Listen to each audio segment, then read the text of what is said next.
Tinubu urges young innovators, digital content creators, and integrity, creativity, and patriotism. And abroad, President Donald Trump imposes 18% tariff on Nigeria and other African countries.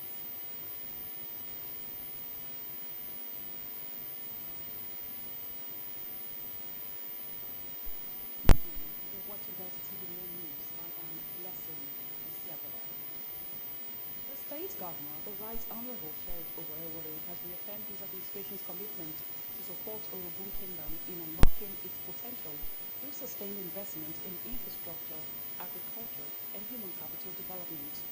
Governor Oborewole stated this during the presentation of staff of office to Joseph Okorocha Osopa I, the 39th Oparoku of Orogun Kingdom, Ugiri North local government area.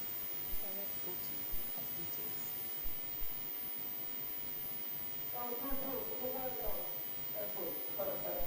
The governor, represented by his deputy, Sir Monday Oyeme, said Orogun Kingdom was rich in abundant oil and gas, fertile agricultural land, well suited for large-scale farming in crops like cassava, yam, plantain, and oil palm. He noted that these resources could provide enormous opportunities for food security, job creation, and agro-industrial development. The governor added Orogun Kingdom had rich cultural heritage, particularly the vibrant Efe festival, which would offer strong prospects for tourism development with its historical sites that could attract visitors and generate revenue. He advised farmers, youths, and small-scale entrepreneurs to take full advantage of the various state government programs designed to enhance productivity and prosperity.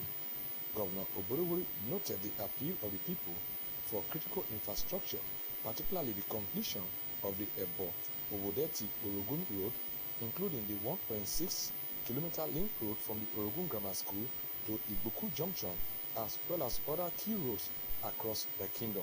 That my administration remains committed to delivering this project in line with our vision of enhancing connectivity and driving inclusive economic growth throughout the state. Relevant government agencies will be directed to work closely with the Orogun Kingdom to ensure that these developmental priorities are addressed as soon as possible. He promised to channel their requests to the appropriate government agencies for redress and commended them for their support to his administration. The governor congratulated the Orogun monarch on his accession to the throne and urged sons and daughters to rally round him on unity and progress. The chairman, Ughelli North Council, Honorable Jaro Egbo, said the presentation of staff of office to Joseph Okorocha was for opportunity of the revered monarchy of the kingdom. He commended Governor Sheriff Oborewole for his proactive and people-oriented leadership, commitment to peace and development, and expressed the hope of a robust partnership with the Orogun Traditional Council to advance the welfare of the people. In his welcome address on behalf of the community, the Onotuku of Orogun Kingdom, Chief Ovoke Ojefia, said the kingdom had a unique traditional system where the eldest man assumed the throne, adding that it is a cherished custom and tradition. He drew the state government's attention for the construction of the Ebo-Obodeti Orogun Road, including the 1.6-kilometer link road from the Orogun Grammar School to Igboku Junction, as well as other internal roads, and pledged their commitment and support to the Oborewole administration. The highlight of the event was the presentation of staff of office to Joseph Okorocha Osopa I as the 39th Oparoku of Orogun Kingdom. I am Pere Botu reporting. The All Progressive Congress APC in Ndokwa West local government area has pledged its continued support for President Bola Tinubu and Governor Sheriff Oborewole towards more practical development in line with a renewed hope and more agenda. This came out under a motion moved at a unity meeting of elders, leaders, and stakeholders of the APC in the area, presided over by the State Deputy Governor Samonde Onyeme at Ibabu, Onichukwani. Tere Botu reports.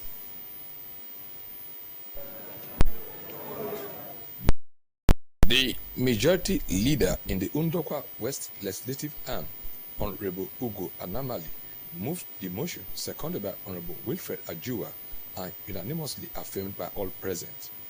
The State Deputy Governor, Sir Monday Oyeme,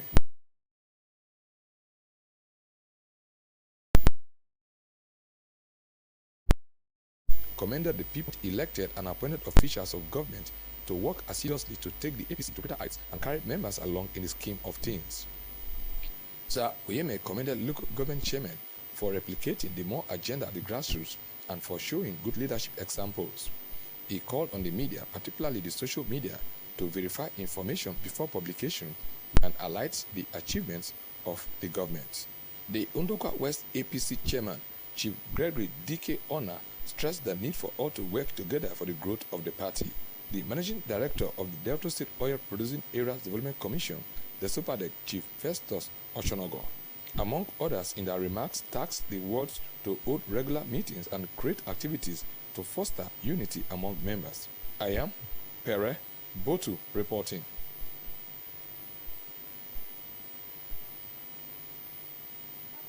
Move to ensure safety of residents of the state from the impending flood.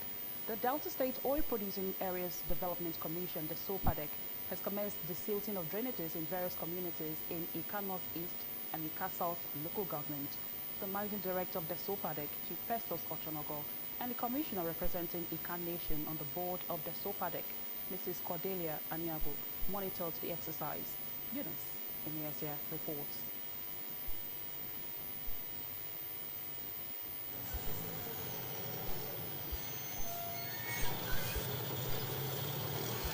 At the various areas monitored, including Boji-Boji-Owa and Abobi, workers were busy on site with heavy-duty trucks evacuating the debris for onward movement to approved dump sites, while residents applauded the gesture.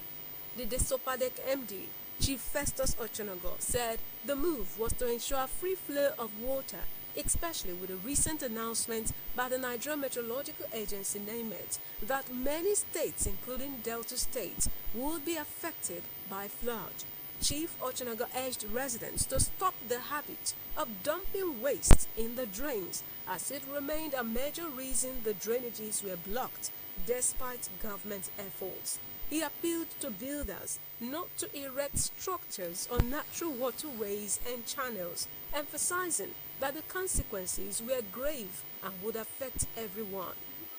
But what we are doing here is the sitting of the drains, more of drains now, and so far so good. We are happy with what we have seen.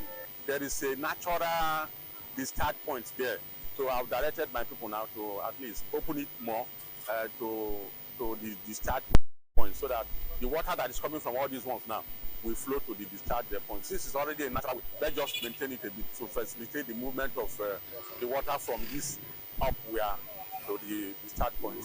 So I want to appeal to the residents to continue to be part of the governance philosophy, making sure we don't block our drains.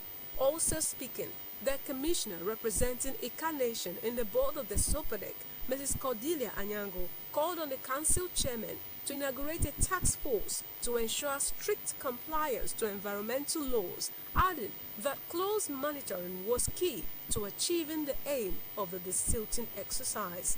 Mrs. Anyango also stressed the need to patronize waste managers for proper evacuation of waste. So the people, I want to advise them to desist from dumping refuse inside trains and to form the habit of, relating with waste managers to help them manage their waste. And to the council, there is need to have a task force that will help us to monitor this indiscriminate dumping of refuse. The exercise will continue in different communities. Eunice Emiazia reporting.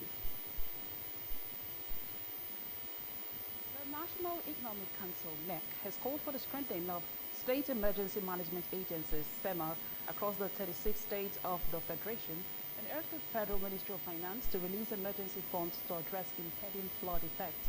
This was contained in a statement by the Senior Special Assistant to the President on Media and Communications, Office of the Vice President, Mr. Stanley Importa.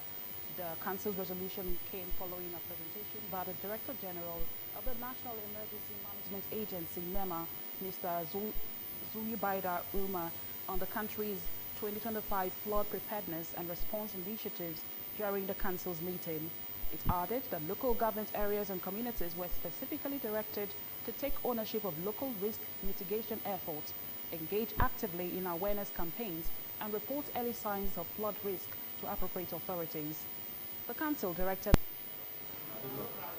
Presiding over the meeting, the Special Advisor to the Governor on Peace Building and Conflict Resolution, Chief Edwin Uzo, expressed satisfaction with the outcome, praising the youth for acknowledging their mistakes and extending an apology to the monarch. He noted that the community had long awaited this day, adding that it was youthful exuberance that led to the unfortunate incident, the burning of the hall and a part of the palace, and expressed joy that peace has returned while thanking the traditional ruler who has shown great wisdom and fatherly love for forgiving his subjects. The Special Advisor emphasized the importance of respecting traditional institutions and advised the youth to avoid actions that could trigger future crises and urged all stakeholders to embrace dialogue and unity to foster meaningful development in Ewule community. I'm very, very happy. Only God knows the joy in my heart. I'm very happy because this issue has been giving me great concern. If there is misunderstanding between the youth and the traditional rule, we should go about it in a peaceful way where it could be resolved, not going to violence, leading to burning of houses. Chief Uzo also advised that all affected individuals during the crisis be settled and promised to fix another date where the issues of inauguration of the committee will be discussed. The traditional ruler of Ewule community, Godwin Onyenwuwa I, accepted the youth's apology and declared forgiveness. He called on the people to work together for the growth of the community and do not allow rumors and the misinformation to mislead them again. The community is happy. The OB is happy himself. So if peace can really come back, you see everybody going freely, going to a normal business, be happy and let the community, the peace of the community have returned, then development will come in. There are people who have something doing inside our community there, because a lot of the development are coming into that community. Also speaking at the event, the youth leader of Ewule community, Mr. Afamefuna Ojeni, spoke on his native dialect on behalf of the youth. He pleaded the youth's forgiveness and pledged the support of the youth towards peace, security, and development in the area. The meeting ended with a solemn prayer led by the traditional ruler, asking for peace, unity, and prosperity for Ewule community. Henry Onogwa reporting. President Bola Tinubu has directed the immediate transfer of the office of the Surveyor General of the Federation to the presidency. This, President Tinubu explained, was a decisive move to accelerate the execution of national legacy infrastructure projects. The directive, announced during the 150th meeting of the National Economic Council (NEC) at the State House Abuja, aims to ensure seamless planning, geospatial coordination, and timely delivery of priority federal infrastructure projects, such as the Lagos-Calabar Coastal Highway and the Sokoto-Badagry Superhighway. In a statement by the Senior Special Assistant to the President on Media and Communications, Office of the Vice President, Mr. Stanley Mpocha, the President stressed that locating the Surveyor General's office directly under the Presidency would eliminate bureaucratic delays and enhance oversight of the administration's strategic developmental goals.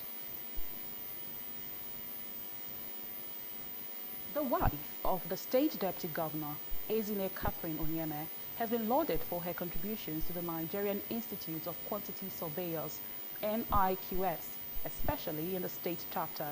The commendation was made when the delegation presented her with a plaque at her office in Asaba. Mora Isofan reports. The visiting delegation, led by the chairman of the Delta State chapter of the body, Mr. Williams Oyimi, and Elder Emeka Moloku, highlighted philanthropic efforts championed by Ezine Catherine Onyeme, which promoted professionalism, community development, and public service, particularly in Delta states, and called for more support in uplifting professional standards and supporting industry growth in the Surveying Institute. Delegates later formally presented Ezine Onyeme with a plaque of excellence in recognition of her outstanding contributions to the growth and visibility of quantity surveying in the region. But is very grateful to you for your contribution to us, of course. We roll out all the good things you have done for us, and of course, we also pray that in the time to come, the state will be a better place, and most especially to quantity surveyors that are practicing the state. In her response, Ezine Catherine Onyeme expressed appreciation to the Institute for the honor, describing the recognition as a motivating gesture. She commended the NIQS for its critical role in ensuring project quality and cost control in the nation's building environment, and pledged continued support within her capacity to ensure the Institute remained in the spotlight. On the presentation of your award, I'm using this medium to thank the National Body of Nigerian Institute of Quantity Surveying for remembering me, because you have now put me in the sports where I will always want to do my best to move the association forward, especially the Delta State chapter.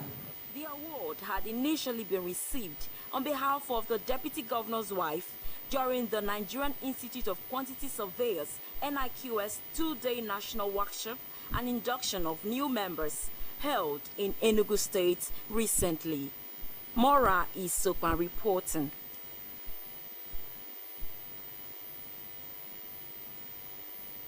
Today is International Beer Day, set aside to recognize the world's most widely consumed alcoholic beverage and the third most popular drink, following water and tea. In this report, Caroline Ivini looks at the reasons behind the consumption of beer, which has an estimated 2.4 billion consumers. According to experts, beer contains a wide range of health benefits, including lowering the risk of cancer, controlling diabetes, preventing kidney stones, reducing cholesterol, and preventing blood clotting, among other conditions. They explained that beer also helped with digestion, osteoporosis, bone health, and hypertension. Beer is a brewed malted barley and sometimes made of wheat or maize. It is an end product of fermented starch and sugar during the brewing process. It is believed that a moderate amount of 1 drink for women and 2 drinks for men a day is considered beneficial for overall health. It is also believed that beer, when taken in the right quantity, prevents kidney stones, helps in anemia, enhances proper functioning of the brain, and aids teeth, skin, and hair health. In addition, beer is said to be rich in vitamin A, which is good for the skin. It has yeast and vitamin B that helps to get rid of dandruff and makes the hair smooth and shiny. Those who spoke with me on the benefits of drinking beer said beer enabled them to have a smooth night rest and also helps them to put aside the day's worries to prevent them from having high blood pressure and other health-related diseases. Beer you are saying now is like fuel to quench the tension that we are going through. Without this alcohol you are saying now, most of us would have been a dead man. Beer they make me happy. They can make me joy. They can overjoy. If I didn't beer, they catch cruise well. It has been said that heavy drinking of beer could increase depression, induce dehydration, increase belly fat, stimulate addiction to alcohol, and even induce early death.